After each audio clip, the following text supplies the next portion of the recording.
Hello and welcome to episode 64 of ERRX. Last week, we talked about how we shouldn't use the INR as the sole measure of a patient's bleeding risk in the setting of acute and chronic liver failure. We also mentioned that we shouldn't routinely correct values like the PT or INR to try to control or prevent bleeding in these patients. This week, we're going to look at two studies that laid out their experiences with what happens when you give 4-factor prothrombin complex concentrate, or 4-FPCC, in the setting of liver failure. 4-FPCCs, in our case I'll use Kcentra, contain non-activated vitamin K-dependent clotting factors along with anticoagulant proteins C and S. In the United States, Kcentra was approved in 2013 for the urgent reversal of bleeding in patients taking vitamin K antagonists such as warfarin. Kcentra, together with vitamin K, is recommended as a substitute for fresh frozen plasma for warfarin-associated major bleeding, given its lower risk of allergic reactions and infection, shorter preparation and infusion times, and lower infusion volumes. As we discussed in episode 63, patients with liver failure also have decreased vitamin K-dependent clotting factors, and they often present with elevated INRs, making them an attractive, although misguided, target for getting Kcentra. We now know that in these patients, coagulation is a very intricate process, and that the INR does little to tell us exactly what's going on with their hemostasis. But what if you didn't know this or just didn't care? What if you saw an elevated INR in a bleeding patient with liver failure, assumed they had a higher risk of new or continued bleeding, and gave them Kcentra? Before we get to the more recent study and the topic of this week's Fresh Fruit series, let's look at an older retrospective study from 2017, where they wanted to compare patients with liver failure who got Kcentra to those without liver failure who got Kcentra. The patients got Kcentra based on the package insert dosing of 25 to 50 units per kilo if it was given to reverse bleeding, and only 500 units if it was given to non-bleeding patients as reversal prior to surgical procedures. The primary outcome was coagulopathy reversal, defined as a post-Kcentra INR of less than or equal to 1.5. This study included 31 patients with acute or chronic liver failure and 54 patients without liver failure. Both groups of patients were similar at baseline, except those that had liver failure were younger. The baseline INR was similar between groups, with a median of 2.8 in patients with liver failure and 2.6 in patients without. Also, about 15% of patients with liver failure were actually taking warfarin or a DOAC, but the rest of them weren't on any anticoagulation. So what happened? Only 6 patients, or 19%, with liver failure achieved the primary outcome of an INR less than or equal to 1.5, compared to 44 patients, or 82%, without liver failure, and this was statistically significant. In addition, post-Kcentra INR was significantly higher in patients with liver failure, with median INRs of 2 versus 1.3. This is all despite the fact that patients with liver failure received 2 to 3 times more blood products, including packed red blood cells, fresh frozen plasma, platelets, and cryoprecipitate than did patients without liver failure. Clinically, less patients with liver failure achieved protocol-defined hemostasis as compared to those without liver failure, at 19% versus 43%. Patients with liver failure had significantly longer ICU and hospital lengths of stay.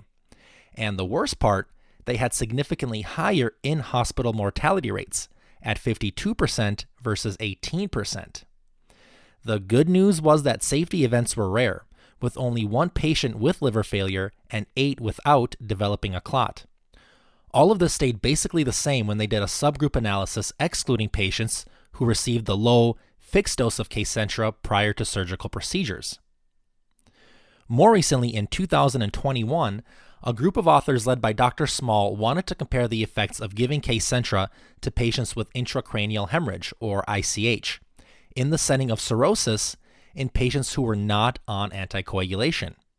This was another single-center retrospective study in an academic level 1 trauma center.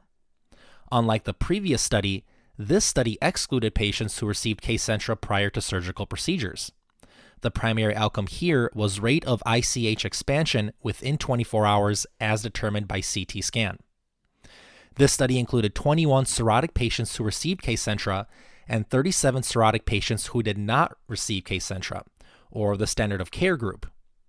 Baseline characteristics were similar with respect to APACHE II and MELD scores. Patients who received Kcentra had significantly higher median INR values at baseline at 1.7 versus 1.4, and they were more likely to require surgical intervention.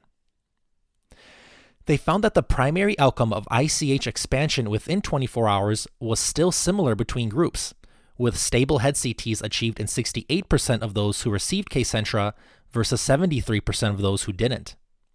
The good news was that patients who got Kcentra had a greater change in their INR within 24 hours, but it was a very small reduction of only minus 0.2 versus no change in the INR in the standard of care group. The bad news was that patients that received Kcentra again had significantly higher mortality rates at 62% versus 19%. And like the first study, only one patient that received Kcentra had a clotting event. Of course, there are some confounders here. Patients who got Kcentra may have been sicker, given more of them had Child-Pugh Class C liver disease, had higher baseline INRs, and more often needed surgical intervention.